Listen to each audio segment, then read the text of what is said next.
Zindagi Matters, where life meets hope. A mental health podcast by Swayam Foundation.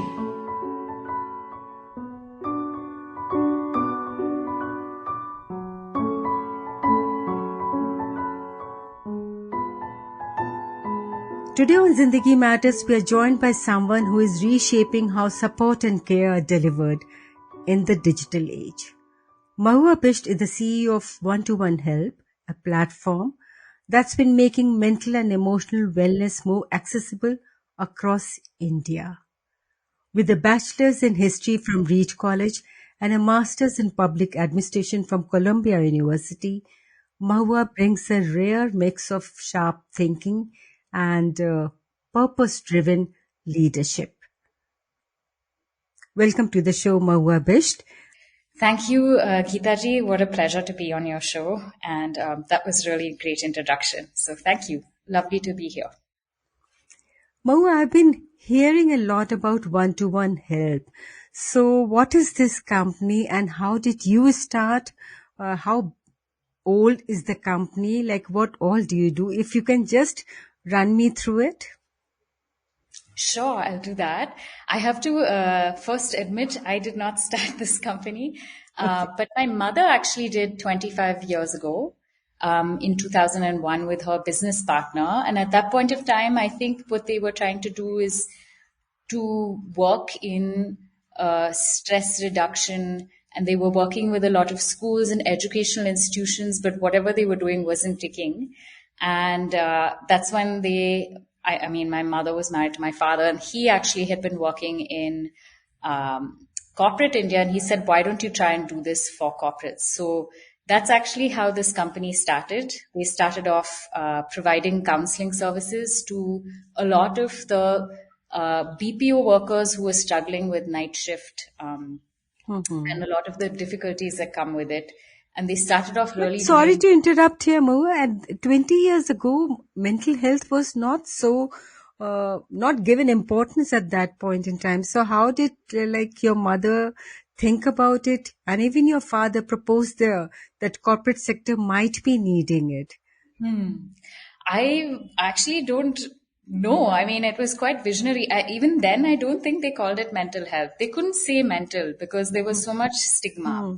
So even when they used to go to a lot of these corporates and try to provide online counseling, at that point of time, we didn't have mobile phones, right? So what they used to do is provide online counseling where you could type in a issue and a counselor would respond. But did we have this online counseling? We did. As a company, I think that's how they started off. And they were one of the first people to do that precisely because there was no privacy. And then they had to do a lot of awareness and destigmatization and a lot of workshops to make this trustworthy. And my mother says that, when she used to go to all these companies, even though they were very progressive and some of them were international MNCs, they would say things like, counseling kya hai? Ye bada Western concept hai. Koi nahi aayega, right? So... they had to do a lot of work and explain what it was and what a counselor does and say that, you don't need to be going through a real crisis to access counseling.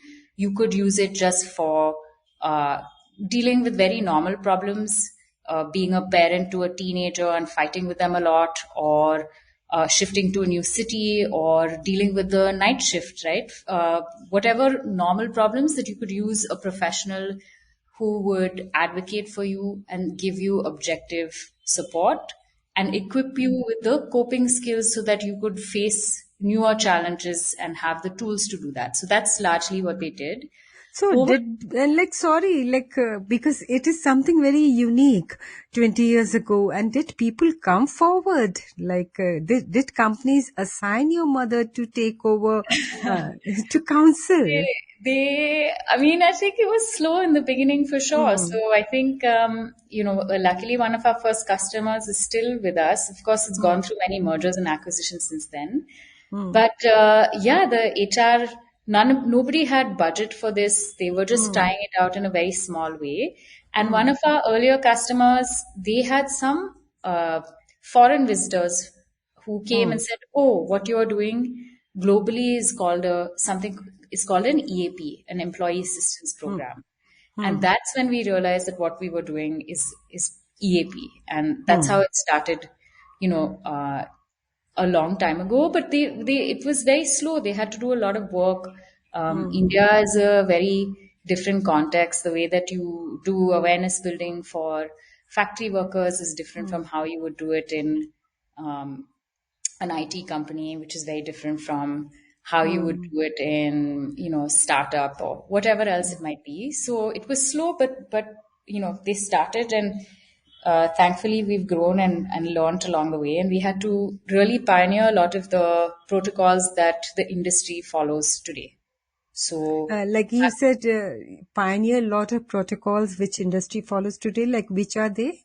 So, for example, Geeta, I think I don't remember exactly when suicide got decriminalized in India, right? But 2017. yes, that's what I thought. So, so before that, I think what used to happen is they used to actually get some distress calls that had an element of either a self harm or an ideation of suicidal risk or maybe some attempts. So they really had to work and they worked with some experts at NIMHANS to develop a suicide risk assessment and a protocol so we could help those people get the support that they needed quickly. We don't have a police or anyone else was not really a resource the way it is abroad, right? For help when somebody is feeling this way. So they had to do all this education to assess quickly how is someone at risk, what are the support systems they have, and then try and get them the help that they needed, whether that was from family or from colleagues or friends or work, whatever else it was. But they had to start doing that. And over time, I think a lot of people have built on this protocol or emulated it. So you started, like your mother started with the corporate sector about suicide, like visiting them herself, or did she there was team members who were doing it? Yeah, there were team members. So, I mean, this was one of the protocols that came up. There were various team members. They had a small, they had a small office in Indiranagar in Bangalore. And my mother says, I don't know why, but they used to sit in the kitchen, and the counselors that they hired, there were 3 or 4, would sit in the other rooms of the office. And people would come in for counseling. Of course, this was paid for by their company. And then they would go to companies and do these workshops. And a lot of the workshops and the awareness had to be driven very top down, because otherwise nobody would trust it or take it, believe So in what you're saying, basically, your mother started the company from her residence, right? Not She's investing too much or anything of a posh office or something like that. Yes, I mean, she and her business partner, I think I remember they started it from our colony. There was one room that they had, and that's basically how it started. It was very small beginnings. And I don't think they made any money at all for the first couple of years. And then over time, they sort of grew, and this became what it is today. So yeah, I think today, of course, we are a much bigger company. And we've done Much bigger, not bigger company. yeah. So we're much bigger, and we've done thankfully 1.1 million counseling sessions in India, and it's grown, but it was slow, and we had to learn and try and fail and experiment with a lot of things. So when did you think about, because you had done your master's from Columbia University and you have studied abroad. So Yes. when did you think about joining your mother's company, and why? I think, to be honest, I never thought about it. I never wanted to, I don't know. I think when you're growing up, you just don't, maybe in a very selfish way, you don't respect your parents. So, like, you don't pay attention to what they do. At least I was not paying attention. So I never really wanted to be part of this. And when I came back from Columbia, I think what I was doing was I wanted to work in public policy, a little bit in the social sector, which I did for a year or two. And then COVID happened, and I think I got very disillusioned with that sector because I think everything we were doing was basically what our funder wanted, right? I mean, to show numbers to the funder rather than do good. And things were moving a little slowly. And then my friend was in a startup and he invited me to join that startup. That startup did under 10-minute grocery delivery. It was the first company to do this in the world. And it was well before Swiggy and Zomato. And I wasn't understanding why these Europeans needed this groceries in 10 minutes, but of course now I totally do. So I was working in that startup and we were working really hard, 12, 14 hours a day, just to make sure our orders got delivered 30 seconds faster, whatever else it was. So that startup had an exit, and I realized that while I did enjoy the pace of it, it didn't have as much purpose. And then at that point in time, One-to-One Help had a COO, and she said, what are you doing? Why don't you join us in a strategy position? And so that's how I joined One-to-One Help. But I didn't have any plans of taking it over. It just kind of happened by accident. And yeah. All good things, by the way, happen by accident. Yeah. Thank you. So yeah, it was a real accident. And, even when I was going before Colombia, when I was going for my US visa interview, it's kind of shameful, but the visa officer was asking me, how many people work in your mother's company? And I said, I have no idea. And she laughed and she gave me the visa. But today, of course, I have a very good idea of how many people work in my mother's company and now my company. So yeah, it's come a bit full circle. So when you had taken over as CEO 2 years, nearly 4 years ago, right? No, 5 years ago. Actually, it was just a year or two ago. Year or two. You said 21 you came. 22 is when October 23 is when I became CEO, and I joined One-to-One Help in November 21. Yeah. So what has been the biggest shift which you have brought about in your company culturally as well as program-wise and strategically? Wow. Let me try to think. Okay. I think we've started investing a lot more in technology and platform, which, our tech team was 2 to 4 people, and right now it's 16 people. So that was a big shift that we did, where we're focusing a little bit more on the platform experience that we have, because of COVID, I think everything sort of shifted digital. And so we have to give the same experience that you can. Of course, it can't match in person, but as close as possible to an in-person experience through the platform without losing the humanness of it. So that was one shift. I think we also upgraded a lot of our content, a lot of the look and feel of things, whether it was our website, our content. We started developing a few more products. So that's what we've done, program-wise. Culturally, we have a great culture. I think it's a very helpful and family-like atmosphere. I hope I've retained some of that, but I think if I had to say one thing is I think we have a lot of new, really talented, very smart people, and things hopefully are moving a little bit faster than they used to. I'm not so sure if that's true, but yes. You have also started maternity, one-to-one maternity thing, right? I didn't start it, but I did lead its transformation and its delivery on WhatsApp. So it was a program where, basically a lot of mums that in the companies that we work with, were in a WhatsApp group, and a counselor would sort of send tips and support them through counseling. When I took over, what we did was we made it a one-on-one WhatsApp chat. So basically every mom had access to their own dedicated maternity counselor coach. And so it became very personal and very involved when we did that. And then I think the second thing is, we made it, the tips and stuff go out based on what stage or what trimester of your maternity journey you're in. So it's not like everybody gets the same thing at the same time. It's really personalized to where you are and what you're into.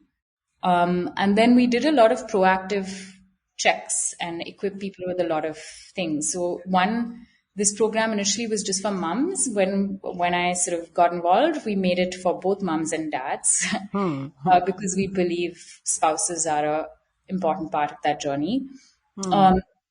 And we did a lot of like preparing checklists and assessments. So one of them is how prepared are you to be a parent, right? It's very exciting to be a parent, Gita, but it's also very scary. And I think you assume that, there's a script and you'll know everything, but you don't. And the biggest emotion that mums have is fear and anxiety followed by guilt. And even fathers too. So that checklist kind of tells you, am I prepared financially to have a child? Do I have enough caregiving support if I return to work, if I have a child, right? Am I physically prepared? Am I emotionally supported? Whatever else it might be. And then with fathers, I think sometimes they're left out of the pregnancy conversation, right? It's always about the mother. So we tried to build a lot of activities where fathers could maybe bond with the baby before it is born. And with mums, there's a lot of like checklists on like, do you have your bag packed, things like that. And then post delivery also, we do a lot of work. I mean, 1 in 10 men have postpartum depression. We talk about 1 in 5 men. Yes, 1 in 5 women have postpartum depression. Women I know, but 1 in 10 men also. So it's a silent sort of thing that men also experience, and 1 in 3 women have something called postpartum blues. It's not as bad as depression, but it's not a happy, healthy experience either, and it is very isolating. So a lot of the work that our counselors do that's delivered through WhatsApp happens in the lead up to birth and just after birth as well. And then I think we were trying to get, when we did the surveys initially, 70% of the women who we'd surveyed had said, yes, I want to get back to work because work is a source of independence and identity and strength for me. But unfortunately, only 40% of the people do. So what we were trying to do with this program is to help these women return confidently back to work and successfully back to work on their own terms. So even, the maternity counselors, of course, you do counseling sessions, but they'll also help you with, okay, let's practice leaving your baby behind for 2 hours before you fully return back to work, right? And how does that feel? But suppose, Mahua, a couple, they do not have any support, family support. Like with a lot of people, their grandparents, whether maternal or paternal, might be there. And suppose both the sides, they are not there. But this woman wants to return to office and giving baby to creche for nearly 8 to 9 hours may give guilt to this woman. So what should one do? How do you help in this scenario? Right. So I think, so what we do is we help the person understand, come up with what are the available support systems I have. If it's not, immediate family, is it some other family? Is it a nanny or someone else that I trust? Maybe my sibling's nanny or whatever else it might be.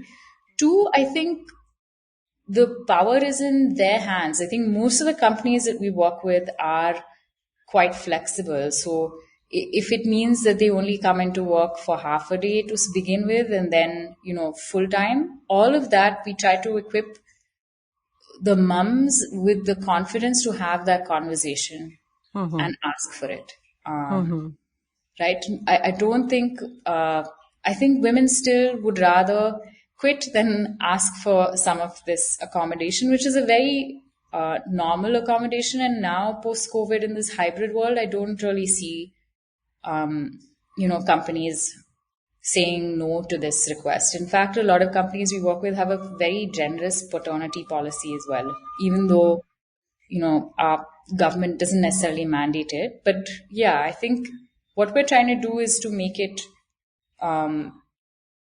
better for everyone. We also work with managers and sensitize them. See, sometimes what happens is a manager thinks, oh, I will give this colleague of mine who's just coming back from work less work or a less intense project because she's coming back, after a break. When actually she feels some women want to jump back in and they don't, it's insulting that they're being benched or given lesser work, right? When they come back. So also we try to sensitize managers on how to meet a person where they are and accommodate them based on what they also need and can do. So yeah, we do a range of work through this program. So it's no longer, just what it originally was just these mothers, but now we try and take care of the whole ecosystem around mothers, their spouses. We even have one variant of it where another dependent, say a parent, could come in and do some counseling or coaching or, work on how best to enable this woman. Parents, you mean the parents of, the grandparents of the baby, right? Yeah, exactly. Because there's so much, exactly. There's so much other stuff. So even when you have a support system, you may still have some friction because the way that our grandparents raised children is very different from the way that you might want to right now. And there's so much information and the literature on what is okay, what is not okay is changing all the time. So I think even for some women, even navigating that conversation and saying to their mother or their father or their in-laws, like, I understand that you did it this way, but this is how I want, my baby to be handled when I am going to work. So yeah. Has there ever been a case where a woman left her job because, after having a baby, but after a few years she realized that she's missing her work and she would like to go back? So does she suffer from depression? Does she suffer from anxiety or anything like going back is also a difficult task after a gap of 2 to 3 years? Yes, it is a very difficult task. But I think, I don't know, in this program, I'm trying to think I don't actually remember if there's been a case like this because our return to work rates are... Or any man who had taken paternity leave? I wouldn't know, Geeta, so I don't... I know the statistics, but I don't know all the stories of the cases because that's strictly with a counselor because of confidentiality reasons. But I'm sure there are. It sounds like a very normal thing. And I think there's now, a lot of companies also that help women, I think Jobs for Her and a few others that help women who've taken a longer break return back to work, right? Yeah. So I think there are, and there are plenty of programs that help that. Any challenging case that you've come across, either a man or a woman, counseling wise, like which your counselor might have consulted you or you came to know a very challenging case in a corporate sector? Oh, those happen every day. They won't consult me at all, Geeta, because I'm not a counselor.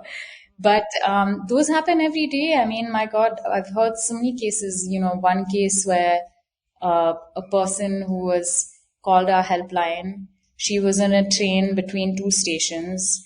She, I think, ingested some poison, and her phone was dying, right? And our counselor was on the line and somehow got her to give the phone to the passenger next to them and kept her on the line even though her phone was dying. And then they notified the station master of the next station and they got her help and her life was saved. These kinds of things happen almost every day. So we do have these cases. We also have really normal cases. So one case I've heard of a woman who I don't, I've heard, I don't know the details of any of this because it's absolutely confidential. I just know these as example case notes. So one person, I think one woman who was working in a bank in Bombay, and she was working really long hours. And she used to come back and, have to teach her kid who was 10, and her husband was a bit of an alcoholic. And then one day she came back really stressed out. She must have shouted at her kid. And then the kid said, "I hate you." And he stormed off. And that was a real breaking point for her because she said, मैं इतना काम इसके लिए कर रही हूँ. And she felt really, resigned. So then she actually put this in our online counseling. I used to always ask people, why do people have online counseling? Wouldn't you rather pick up the phone and chat or do video, right, in this day and age? But actually, she found it easier to say that because she was feeling a lot of shame. So she couldn't even say, "My child said I hate you," or she couldn't say, "My husband is an alcoholic." So anyway, so she put this on the online counseling box, and then the counselor, I think, slowly helped her first identify what is your immediate problem that we need to deal with, right? The alcoholic husband sure is there, but maybe what is immediately causing you distress is your relationship with your child. And then they helped her understand that she doesn't have to help this child do homework. If she has limited time with her kid and she wants it to be happy, maybe what she should do is play with her kid, read a book, and outsource the teaching to a tuition person or someone else, right? Because she doesn't have to do everything, and she had resources to do that. So that's what they started doing, and her relationship with her child got better. And over time, she dealt with the husband as well. And this counseling session that was online and, almost like an email, eventually transitioned to a phone. So these kind of everyday things also happen. It doesn't mean that you have to be in some immediate distress, but they're just everyday things that you should, reach out for. The biggest reason for which people come to us is called self-development in our system, which means people are mostly concerned about things with themselves. So whether that is dealing with really negative emotions or overwhelming emotions of anger or shame or guilt or loneliness or stress, or it is they want to be better at something. I want to communicate better. I want to be a better parent to my child when I come home from work was another example. Or it's I want to work on my own self-image, or it might be I'm doing, self-care really badly these days. I'm just smoking or drinking too much and I just want to improve myself. So very normal human things are what we want people to reach out to us for, because everybody deserves that. And this is always through your corporate sector. Like you must have taken some workshop in that corporate office, and then these people working there, they approach you independently, right? Yes. So we run a lot of campaigns. So it's either corporate or educational institutions, and these people's family members as well, for wherever the corporate has paid for that. So we don't generally deny someone counseling if they call in. But generally it's that, and often for a lot of people, look, counseling is still very expensive. Maybe in a metro city, some people can afford to see a counselor for 1,500 or 2,000 rupees a session. But for how long? And how many of them can, right? So even allowing this session, even though it's corporate, a lot of people wouldn't actually be able to afford that. Especially a lot of we work in the manufacturing sector with a lot of automobile companies and oil and public sector institutions. Nobody there can really afford this. So what do you do then? How do you tackle this? It's free. So we tie up with the companies, right? Okay. The company has made it free for their employees. Okay. No matter, where the employees. So we do tie up, and a lot of our clientele are public sector undertakings. They are, you would think that, oh, it's only, it's not just, multinational companies. It's actually a lot of Indian companies that are doing this and a lot of PSU companies as well that are doing this. So you train them also, counselors, right? Yes, we have to. So we only hire masters in psychology or counseling psychology from some of the best institutes in India. What we found is that we do have to train everyone. So everybody goes through at least 6 months of training. And for the first couple of months, they don't even necessarily do counseling on their own. They work in our intake helpline a little bit. And then, I'm talking about freshers here. Everyone is 100% supervised for the first 6 months. Earlier we were talking about risk, but every risk session is 100% supervised. So it's not just that counselor, but their supervisors also paying attention to that case. And so how big is the team now of counselors and your supervisors and the people who go out to right. corporate office? How big is the team? Our team is 200 people, but we have a network of 350 counselors. So all over India? Yes, all over India. All over India, and we do counseling in 13 languages outside of English, in Indian languages. So that's how big it is. But yeah, I mean, I think, and of course, they range in experience also, anywhere from 2 to, 35, 40 years, because again, different demographies may require different levels of experience. So we do that. And for people who work with us, full time, we put some limits in place in the sense that we don't allow them to do, they're dealing with a very heavy case. We don't allow them to do any other case for that day. And then we have limits on the number of sessions that you can do per day because it can be quite exhausting to do counseling. So how many sessions can one do in your company? In our company, we don't allow more than 5 per day. 5 a day. Okay, yeah. That's a reasonable. Yeah. I think, some companies may allow more, but maybe they have shorter sessions, but that's sort of our limit. And various people,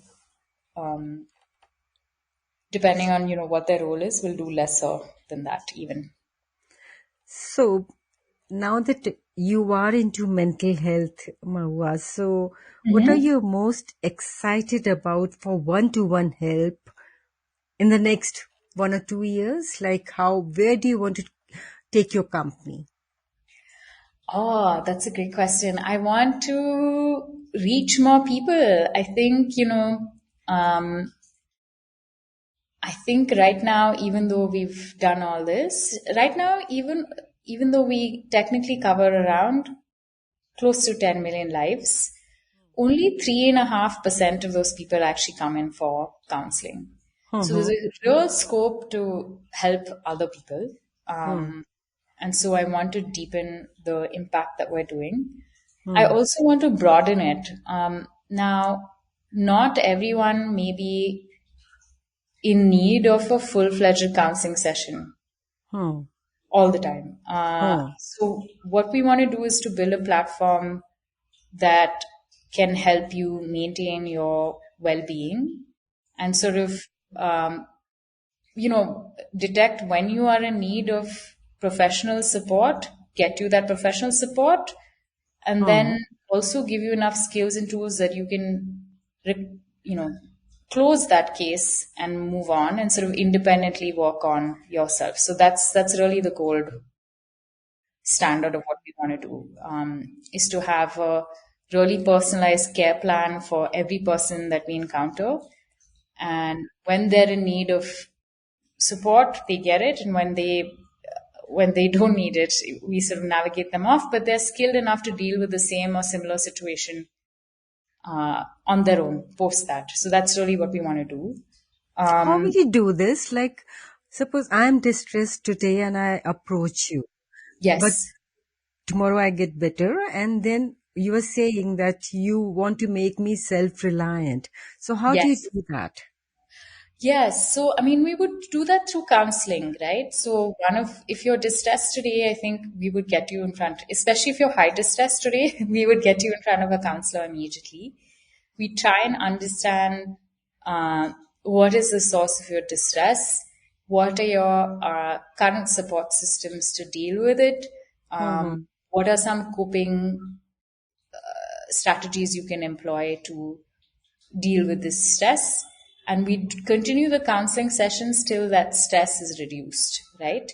And ultimately we try and reach a point where we can close a case. So uh, either this person says, oh, I'm better now, or I know how to deal with this, or I don't think I'm in need of counseling anymore, or I can do some of these homeworks or practice some of these ways of thinking or be compassionate to myself given the skills we've discussed, and sort of move on. And we have a lot of assessments in our platform that can detect also when somebody is in need of professional support. So we have about And 45. all these people, sorry to interrupt, and all these people, they come via your corporate office training, right?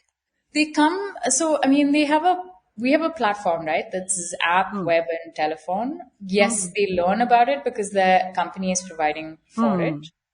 But they come however they need to come. They may call our helpline, they may register on our platform, whatever else it is. And that's how they enter our system, and that's how they access help. Some Great. people also just attend our talks or our webinars. So it's not just counseling. For example, I think, yeah, during the end of the year, the beginning of any new year, we do a lot of journaling and visualization webinars, right? March, we see a lot of our counseling sessions as a spike, and we do a lot of stress reduction around appraisal, or because there are a lot of parents who have children who have exams. Also, how do you support your child in reducing their stress, right? Why am I asking this? Because I want to be clear about it, and my listeners also to be clear that it is not only that people come to you via corporate office or their employees, but independent people, they, if they come to know about it, they can also approach you, right? They can approach us, but I think right now we sort of operate only in 2 clinics. But yes, they can approach us. I think we do it on a case to case basis, but largely it's Face-to-face. through corporate or educational institutions, Geeta. I think we haven't fully opened the floodgates on Acha. direct, yeah. That's what I wanted to know, whether the floodgates are open or not. We have 2 clinics. I mean, we work with a large hospital. So in Bangalore, we have 2 places where, yes, you can absolutely walk in or schedule an appointment and get help. Yeah. Wonderful work, Mahua, you are doing, and anything you would like to share with our listeners? I am just trying to think. First off, I think all the credit has to go to our counseling team and also all the supportive teams that enable them. We have some really fantastic counselors, and I don't think I'm showing off when I say they are truly the best counselors in India. So they've been through all the training and they know how to deal with India. So I have to say all credit goes there. In terms of anything else that I would like to say, I think yes. So what I would like to say is our philosophy for our company and the way that we work through counseling. We are interested in well-being, not health. Health is, just the absence of disease, but well-being really is the ability to cope with whatever challenges that life may have for us, whether that's stress, anger, anxiety, and also purpose, satisfaction with life, and overall happiness. So whatever we do and however we touch you, that's our goal, North Star of where we want to go. We want we want you to be happy ultimately and to be able to deal with the stressors in your life and have a better sense of purpose and meaning. Thank you, Mahua. And if today's conversation resonated with you listeners, then share it forward. Because as Mahua showed us, when technology meets empathy, real change happens. Not only in mental health arena, but everywhere. So thank you, Mahua, once again for joining me in this conversation. Thank you so much, Geeta. It was a real pleasure and a privilege. Thank you. Zindagi Matters, where life meets hope. A mental health podcast by Swayam Foundation.